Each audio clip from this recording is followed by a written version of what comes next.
Welcome to Reality of the Rose with your host, Natalie Sprink.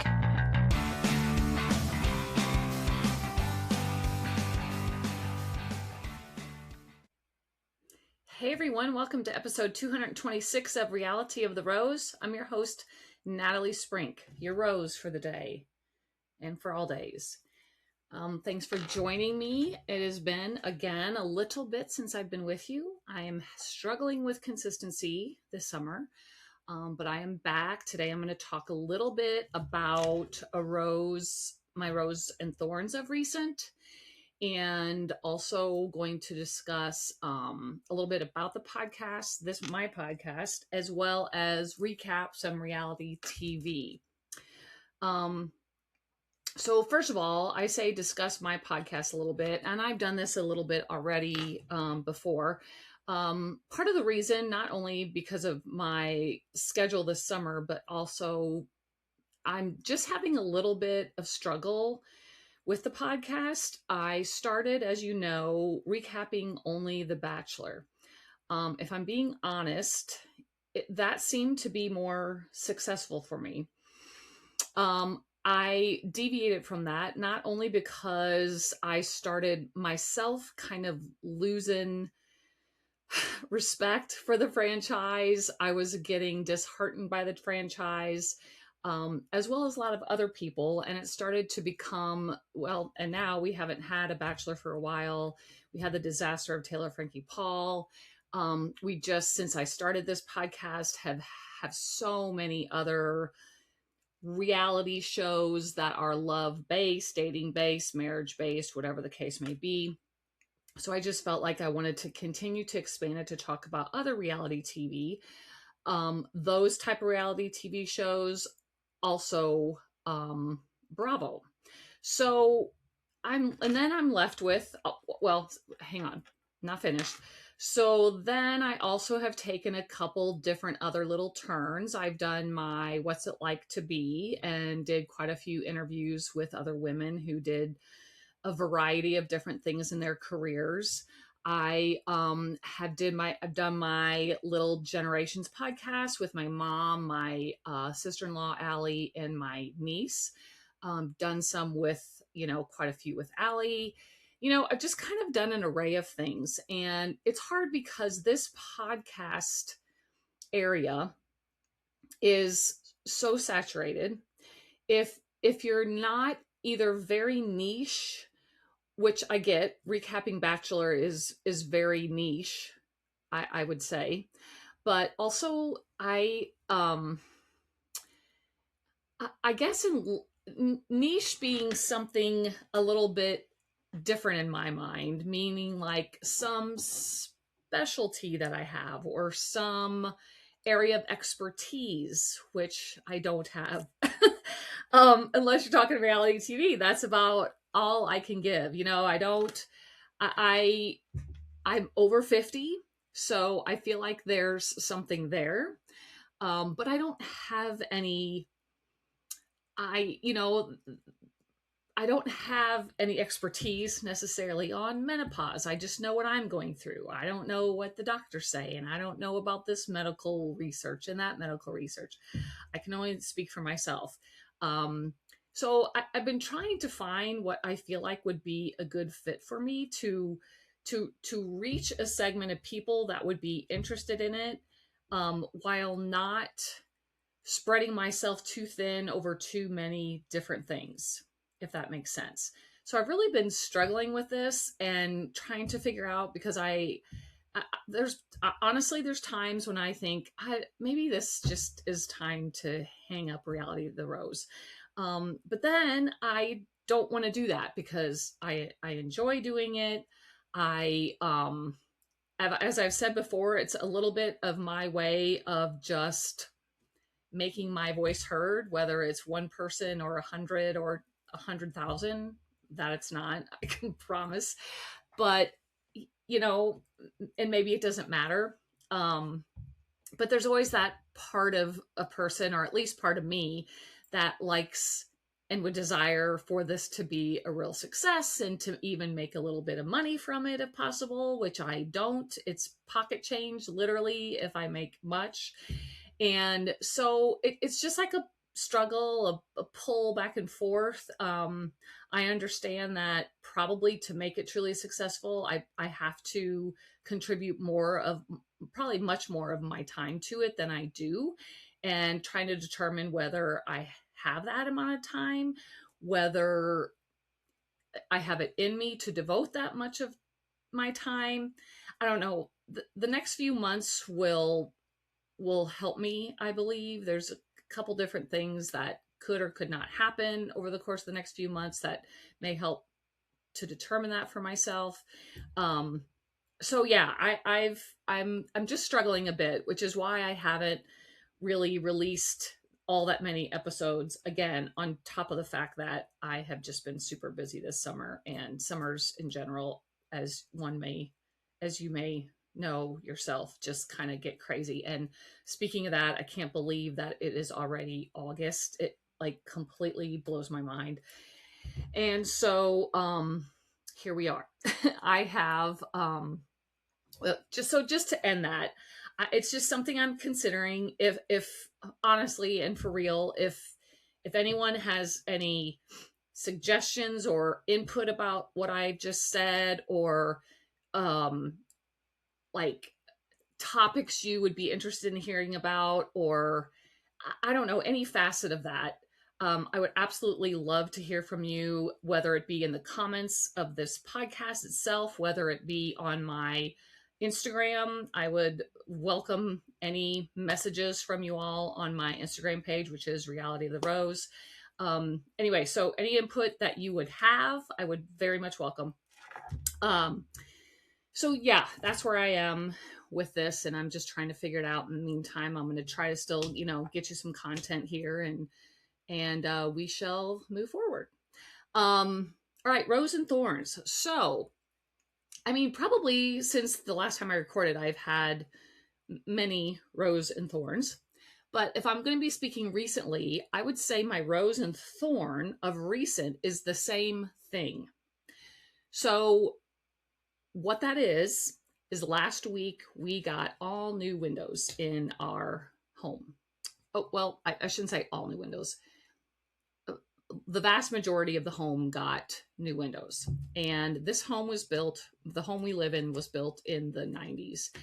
And the windows were really good as far as quality, but they were really dated looking. And these particular windows were windows, and I don't know if you're familiar with this, but they had like Venetian blinds between the two panes of window, and you like had a little knob that you turned to either close them or open them. And first of all, Venetian blinds I can't stand. Like they're the cheap Venetian blinds, like the plastic, so we had those. And it was one thing about the house I did not care for from the very beginning. I just didn't like the look. I felt it dated the house a lot. But as you also know, windows are not cheap, and I didn't comprehend how not cheap they are, because the only time I've bought windows really in my life is when Tim and I we built our own home when we lived in Missouri, and we built it from the ground up. So like that's been 30 years, no, not 30 years ago. It's been about 27 years ago, 26, 27, 25, I don't know, somewhere like that. And I don't recall how much the window portion of that house was. I don't even, so I just really didn't even know. But we had a special come by our doorstep that was from Anderson Windows, that was like buy one, get one half off, I think. So we looked into it, we kind of saved up and just kind of had our mindset like we're ready to do this. So we did. And we had that done and got them installed. Also, shout out to the crew that put our windows in. It was two younger guys, and they were phenomenal. They were super professional, super friendly. They got right to it. They were so clean. I feel like that's the thing that stuck out for me the most. I was expecting a huge mess. I was expecting, I don't know, just dust, and I didn't really know what was entailed in this process of taking out windows and putting in new. but I just, in my mind, expected it to be really dirty. And it was not. I mean, when they would like saw something that they needed to, they would like have a vacuum running to like immediately pick up the dust when they were sawing whatever they sawed. But like they were so clean, they left zero mess, zero mess. It was fantastic. So they absolutely did a phenomenal job. I don't know if all Anderson crews are like that, but they were so good. Anyway, I love them. I love our windows. We got them like, so a lot of the areas were, there were, how do I explain this? There were more windows. So like, for instance, in our dining room, we had 3 sets of windows. When we replaced them, instead, we put in just 2 bigger windows, if that makes sense. So it, I don't know, it just, it brightened it. The windows are a bit larger than they were, but without those blinds, we have clear access of, we are on a lake, so we have clear access to the lake. It was just, they look so good. They look obviously way more modern, and I'm just absolutely so happy with them. The Thorn is the cost. I'm not going to tell you the cost because I'm just not going to, but it was not cheap. So that was hard to, but they had a deal with 0% financing for 2 years. So that helped. However, anyway, it was yeah, a little tough to agree to that amount. On top of that, since we got rid of the blinds were in the old windows, we also had no blinds on our windows, and we have the front facing part of our house is towards a road. And so we obviously need blinds there. Also, we have several spots where the sun comes in pretty hard and it gets pretty hot with that. Also in the winter, since it gets so cold here, it's nice to have blinds and to kind of hold out the cold. So we also needed to get blinds. And again, not a cheap thing to do. So, and we don't have those in, we just have those ordered for now. And we're not going to get those on every single window just to save a little money, but did order those as well. So that added to that little ticket as well.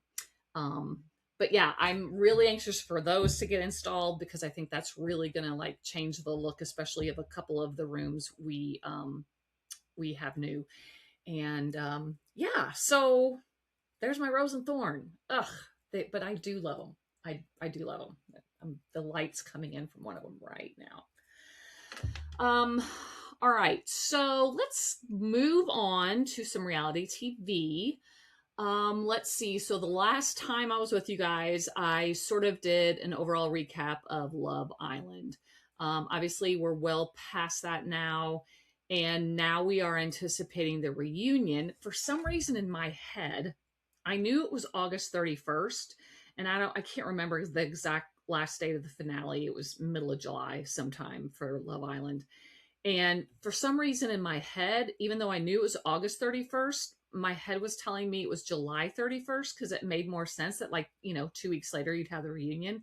But no, it's August 31st, which is a bit weird because it feels like a really long time to wait for a reunion. In a way, it's good because by that time, many things could happen. Many couples could be broken up. Other couples could be together. People could have, started podcasts and been doing this thing and gotten in trouble for that and whatever. So, it'll be fun to see what has all gone down since the finale. But it's like such a long time to wait that I almost am like out of the Love Island mode and have to I'm hoping that I even care by then. Who are we kidding? Obviously I'll care and obviously I'll watch it. But you know what I'm saying? We're kind of like on to like the fall shows and new premieres of different shows and stuff like that. So, but that's coming up. So we'll definitely have to talk about that once that's happened. And happy to say Andy Cohen and Ariana are again hosting. I always obviously am partial to Andy Cohen for reunions because he has so much experience and I feel like does them very well. So I'm glad about that. As far as other reality TV, I have watched and recommend, and I feel like until recently at least, that this reality show has been a bit overlooked, but it is The Ultimatum on Netflix. And I really, really enjoy that dating show. There's also the Ultimatum Queer Edition, I believe. I don't know if it's edition, but it's with same-sex couples, and if I'm not mistaken, they've all been female couples on the past two. That is a really, really, I almost liked that one better than I did the heterosexual couples, but it was just a heterosexual. It was the regular Ultimatum that was on, I don't know, it premiered maybe a month ago ish. And so all episodes are dropped, the reunions dropped. But the premise of the Ultimatum, if you're not familiar, is that couples go on the show not married, but that have been dating for a while. I would say 1.5 years was the least amount of time, and like 6 maybe was the most of this season at least.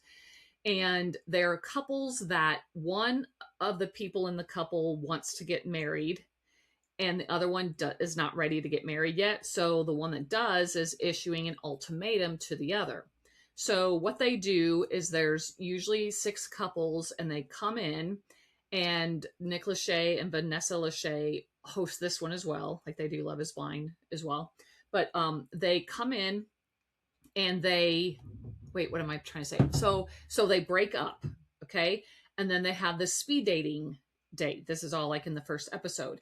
And they break up with their original partners and they speed date each other's partners.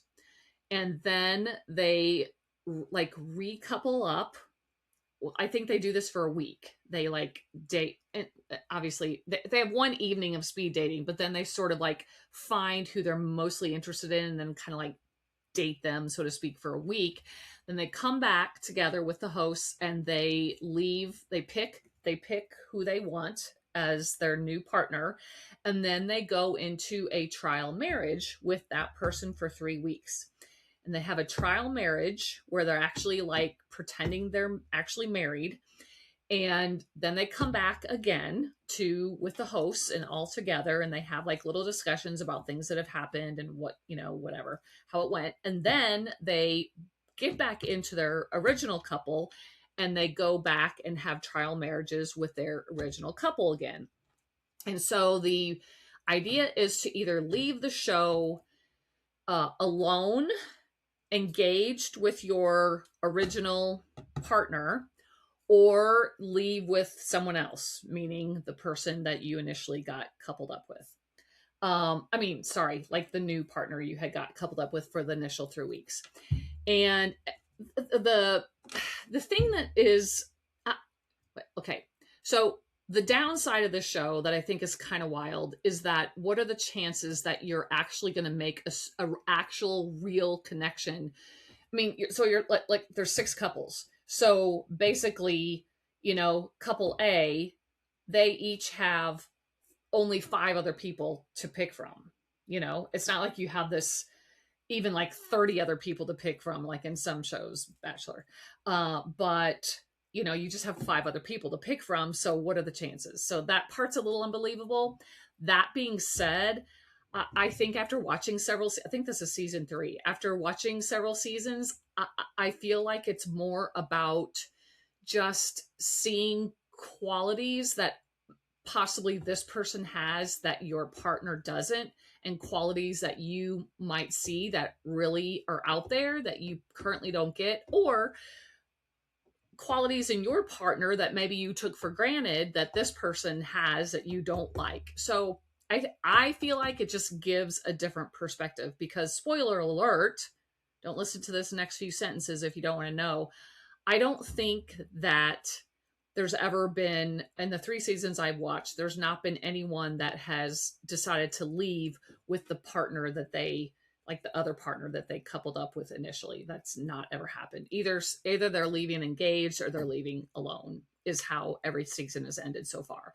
So in my opinion, that's what it has shown. But what I think is really good about it is, even though this, even though like every dating show, it seems crazy that you would do this and go on TV and put yourself out there. So let's just put aside that they just, want some fame, they want some attention, and it takes a certain person to do these shows. But I'm so appreciative of these people. But but that being aside, I think that these shows do their best in trying to show real scenarios.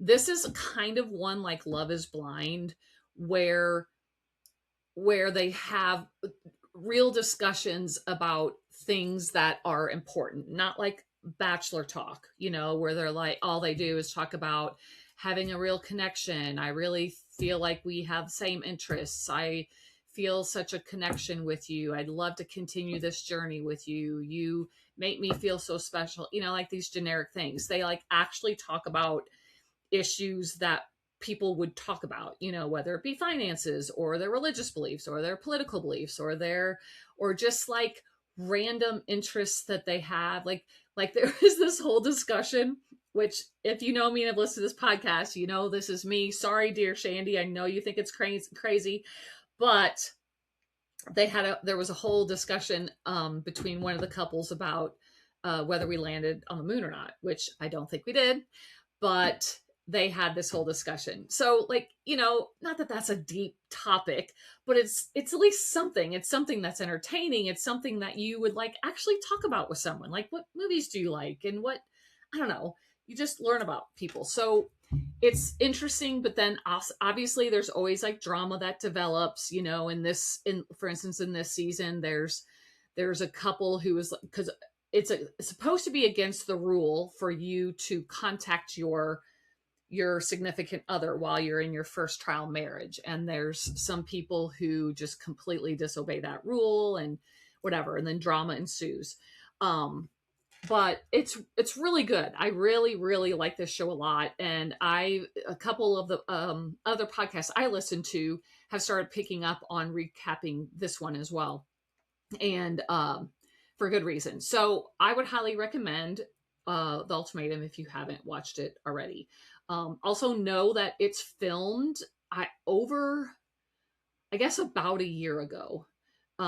So, a lot of time has passed since all of this has happened to them. And I've been lately listening to some podcasts where they are on now that it's all over.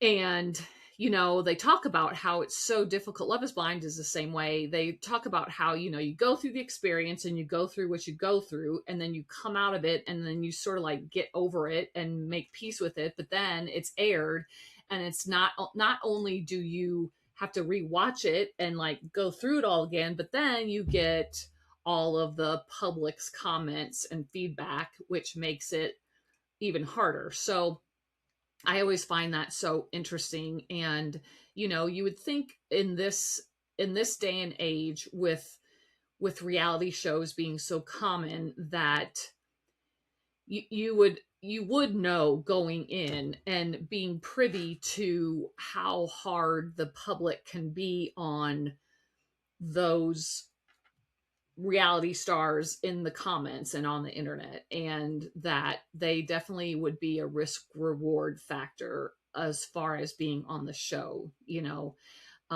it doesn't matter what kind of edit you think you're going to get or how great a person you think you are, and that will control your edit. Totally does not. So anyway, that being said, that's it for The Ultimatum, but again, highly recommend. So let's get into a little Bravo. Just going to briefly kind of break down a little bit of Bravo here of what's on now. Real Housewives of Atlanta. The finale was this past Sunday. We are now going to have the reunion. I didn't watch the whole show yet, the finale, but we will have, I'm guessing there's going to be a 3-part reunion after that. Again, this season was not as great for me. I don't know why. I almost feel like there's too many women in the show, if that makes sense, and I can't get super invested in any the particular storylines. I really like Shamia, and I hate that her and Portia are at such odds because they were such good friends before this show. I mean, before Shamia was a permanent on the show. Um, I really like Cynthia Bailey, although she's just considered a friend of. I'm hoping that maybe she makes her appearance as a permanent. I think that I have an unpopular opinion with both Portia and with oh Lord, Phaedra. Oh Lord, I don't know. You know, I feel like everyone loves Phaedra, and I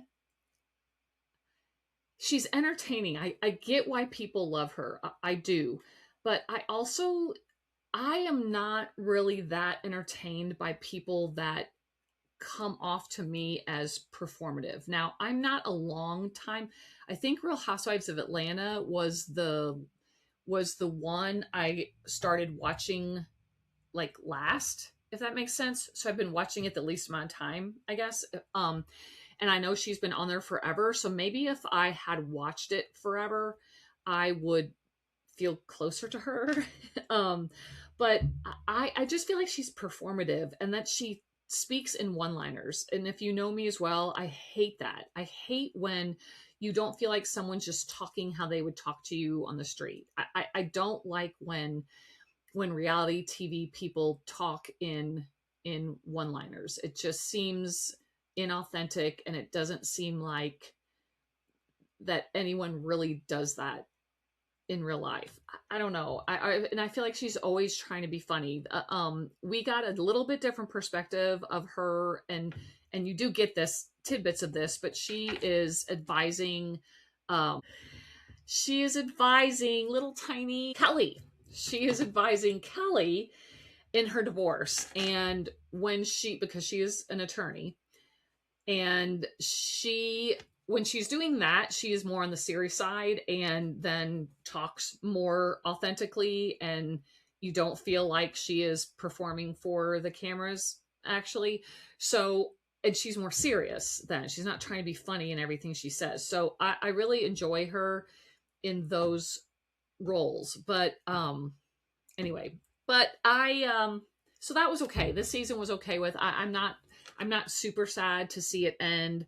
I always feel like Atlanta's reunions are really good, so I'm actually more looking forward to the reunion than you know than for the shows. But then we have I'll just jump to then Real Housewives of Orange County, and it's the same thing for that. And I think I talked about this the last time I broke down the finale of Love Island just briefly, but because it had just started.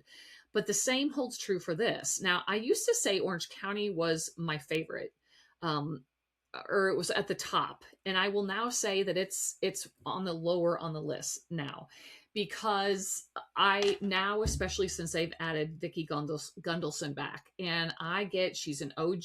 It's kind of like with Phaedra. I'm just kind of tired of her. Like backing up, I will say the Countess Luann.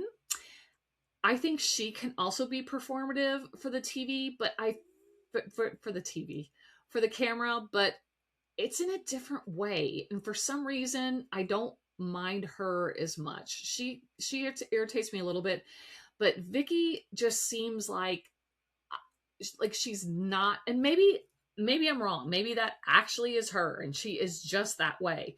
But I always feel like she is performing for the camera, and that she also kind of talks in one-liners, or that she's always overly dramatic. I know the Real Housewives are known for being dramatic, but it's different than that. I mean, even within the Real Housewives segment, that she just tries too hard to either create drama or to think that the things that she's doing is going to get her into the edit more. I don't know what it is, but I also think this is an unpopular opinion as well. I'm just not really a fan of Vicky. I would be more than happy if she hadn't joined OC again. Tamara is a little bit of the same way, although she has grown on me. I don't mind her that much.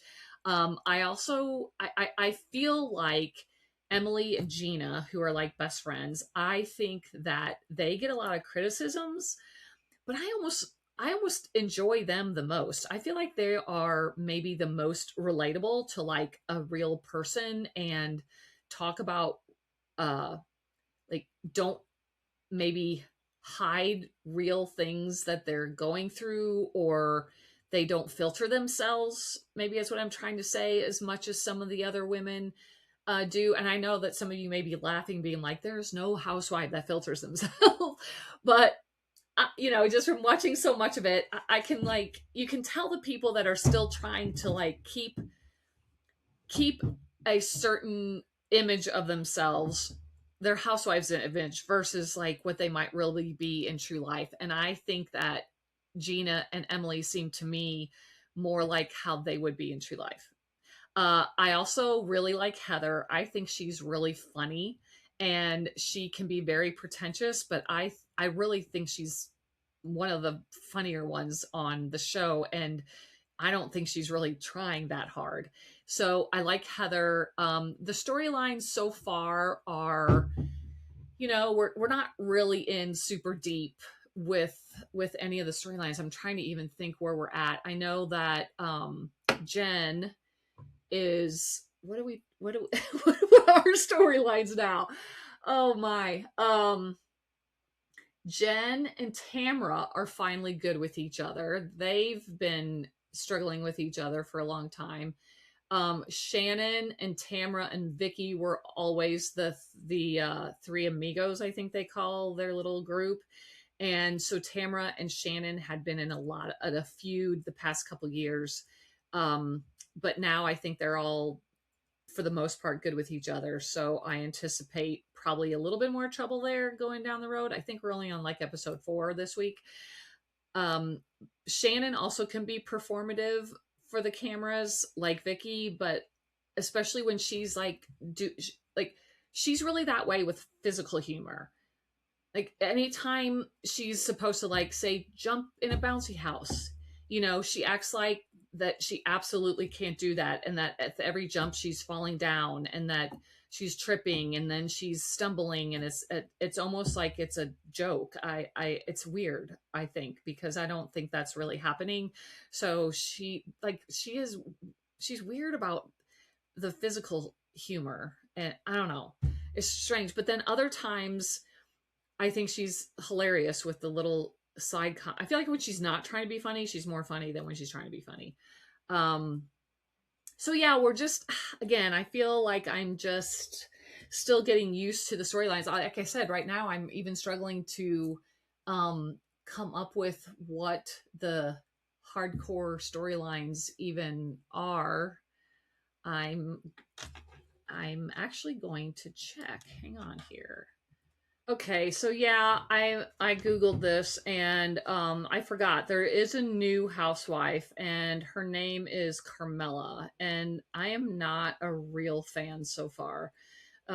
She was a Playboy centerfold at one point in time, and I don't know. I just don't care for her. Not that has nothing to do. I don't like her. I don't care about that.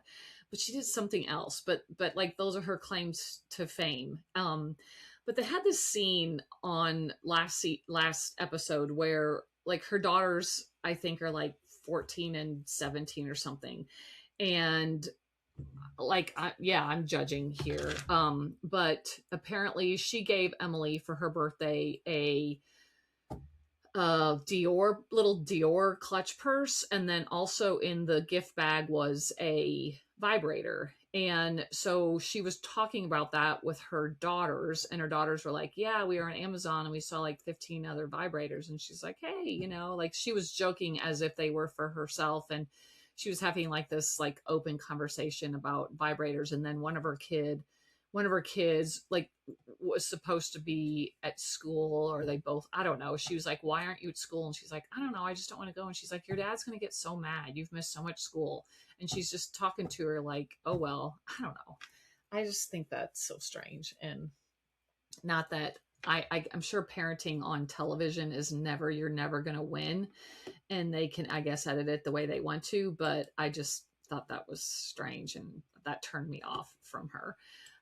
But we also have Jen and Heather sort of debating back and forth about, I don't know, their relationship with Tamara. Everyone's always worried about their relationship with Tamara, and I think that's such a strange thing. I don't know why everyone's always kissing Tamara's ass. And they had this whole storyline last year about how are people scared of Tamara or not, and like I would be, because she definitely does seem like the kind that you would have to walk on eggshells, and how you never would know what kind of uh, mood she was going to be in.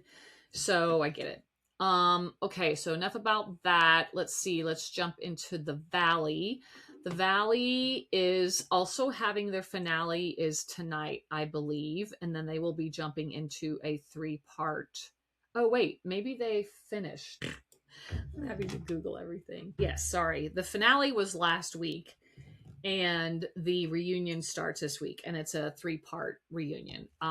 So I think that it's going to be, in my opinion, really heavy to talking about Danny and the side of him that he showed us on this season, which is toxic, toxic man, toxic husband, but especially when he's drinking, and him not getting the message that people don't think that he is an alcoholic, but that simply that when he does drink, his behavior he's not a fun drunk. He's like an asshole drunk.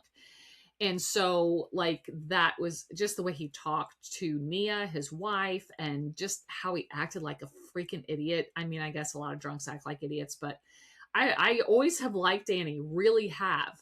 And I thought he got too hard of people were too hard on him last season. Is when this drinking thing started, but I think that he showed a different side. I don't know if it was a different edit or what, but I didn't like the guy that I saw either. So I'm curious to see how this is all addressed at the reunion. I also think there'll be a lot of talk between Kristen and Luke because of her postpartum that she was going through while filming this, and to see where they stand now and how she's doing with postpartum. But they had a lot of conflict between the two of them as well. So I think it's going to be heavy to talking about that. Let's see, we had Michelle and Jesse, who were actually kind of getting along this season. And that was kind of nice to see. She is currently dating Dr. Dre. So I've heard or seen a clip where they kind of joke about that. What else do we've got? We've got Zach. We've got, oh Lord, Brittany. You know, they were sort of like, I felt like Zach had a bigger role this season. But honestly, it felt like his role was more just kind of being in everyone else's shit, if that makes sense. Kind of the same with Brittany. She had her big mommy makeover, so a lot of that was about her recovery.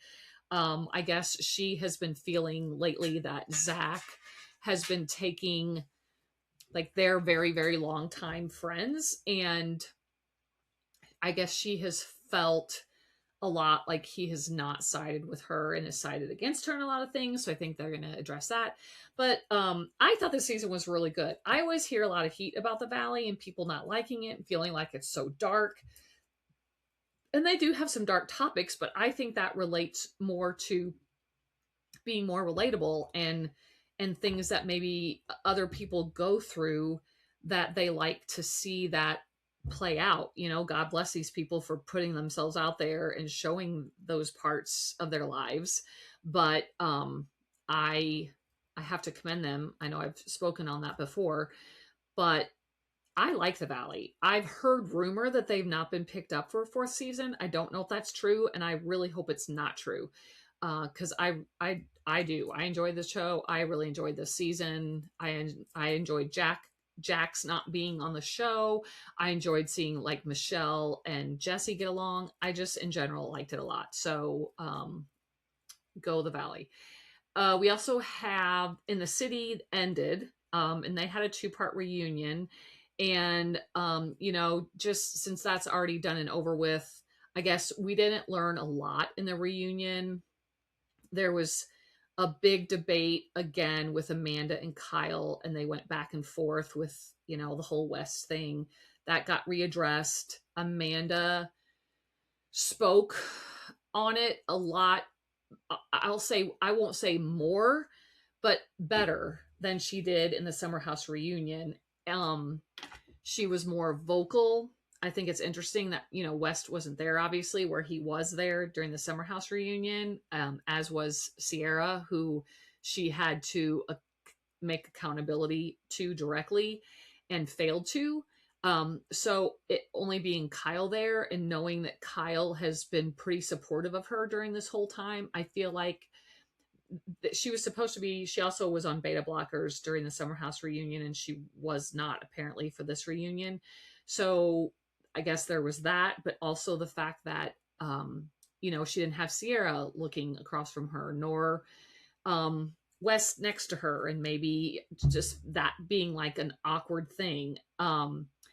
So I guess, but they also, I guess Andy was like fair about it too, and addressed Kyle. And there was one part in Summer House, not that this even happened on In the City, but where he was like calling her really bad names and things when they were in the bathroom, and they were mic'd up still, and Andy sort of asked whether that, happened more than just then. So they sort of addressed, to be fair, Kyle's treatment of Amanda. So he talked on that a little bit, as well as Amanda, I mean, it's not like necessarily he said, she said, but Kyle apologizes for it and took accountability, but yet says, there's it's not that their marriage was bad, and they both admit that, and they shouldn't be together, but she also did things or didn't do things that caused him. They were reactive, but they also were reacting to each other's actions, and it was just a mess. So is what it is. They kind of talked about, like West, and whether they would, I guess the big question will be, will West be on next season? Because they are having a season 2. Will West be on next season in the city? That remains to be seen. I believe they'll start filming that fairly soon, in the next month and a half. Okay, so then we've got Next Gen NYC. Again, any show filmed in New York, I'm a big fan of. This is much younger. This is 20 somethings. I still enjoy it, but so far this season is really focused on Charlie, and how so many people are anti-Charlie, and how even like his best friend in the group as of now is Amira. Even this whole past show was about how she was under the impression, and how he sort of was disloyal to her in a certain respect, and it was about them making up, blah blah blah blah blah. It's also heavy into Ariana, her being broke up with Hudson, and now what's his name, can't remember his name, but the new guy who is kind of going for her, and they're like set up to go out on a date that should happen this week. We've got Riley, who got in a fight with Georgia and is like they're at odds. Let's see, who else do we have? We have Gia, who has now moved into her own new apartment, and we've got I laugh because I guess I'm not really recapping, but I continue to enjoy it. I feel like the storylines have not gotten super deep yet. We just have had Ava gotten broken up with by her boyfriend, and that happened at the end of the show, and so they all kind of came together for her. I always love Brooks. I just think he's hilarious, but we haven't really seen all that much of Brooks on this season so far. So I'm hoping that changes. I really love Amira. We're getting to see her a lot, sort of like behind, like I would say, it seems that she's probably off the show the most successful, like off the show. And they show a lot of kind of like not really breaking the fourth wall, but showing her creating content and kind of the stuff that she goes through with that busy career and doing so well. Um, anyway, yeah. So those are all the shows that are showing now. I'm trying to think of, I believe that we got Salt Lake City that's premiering fairly soon, maybe in September. And then also we've got the Ultimate Girls Road Trip that is premiering soon as well. And I believe then we also have Real Housewives of New York, who have learned that Carol Radziwill is joining the cast again, which is so interesting because she was part of the OG cast. Not the original OG cast, she joined later, but she's joining back in with the current cast, which I think they've changed that cast a lot for this season. I've always just enjoyed it, but apparently it was like getting low ratings and people weren't liking the group of women that were on it. So they've changed it up. I believe there's two, I know for sure two, maybe three of the original cast, but they've added new people into that cast. So this will kind of be like watching a bit of a new season. But Carol Radziwill is like my age. And most of the other women on the show are in their 30s. I believe they might be approaching 40, but Carol is like my age, mid 50s. So it will be interesting. You know, she's got plenty previous experience being a Real Housewife in New York, but not at all with this group of women. The group of women she was with were all in her age category. So I always was a big fan of hers. So I'm anxious to see her in this upcoming season. So yeah. Anyway, that is it for now. I'm going to close it up. And yeah, I really appreciate you guys joining me. As I said, if you would have any input about the podcast in general, I really would welcome it. If not, go leave me a review, leave me a 5-star rating, go interact with me on TikTok or what is it? Instagram. Yeah. I also have the podcast in YouTube format that you can find on YouTube. And so, any support you can give, any word of mouth you can spread, I would appreciate it. And until the next episode, be calm, be strong, be kind, be grateful. Bye.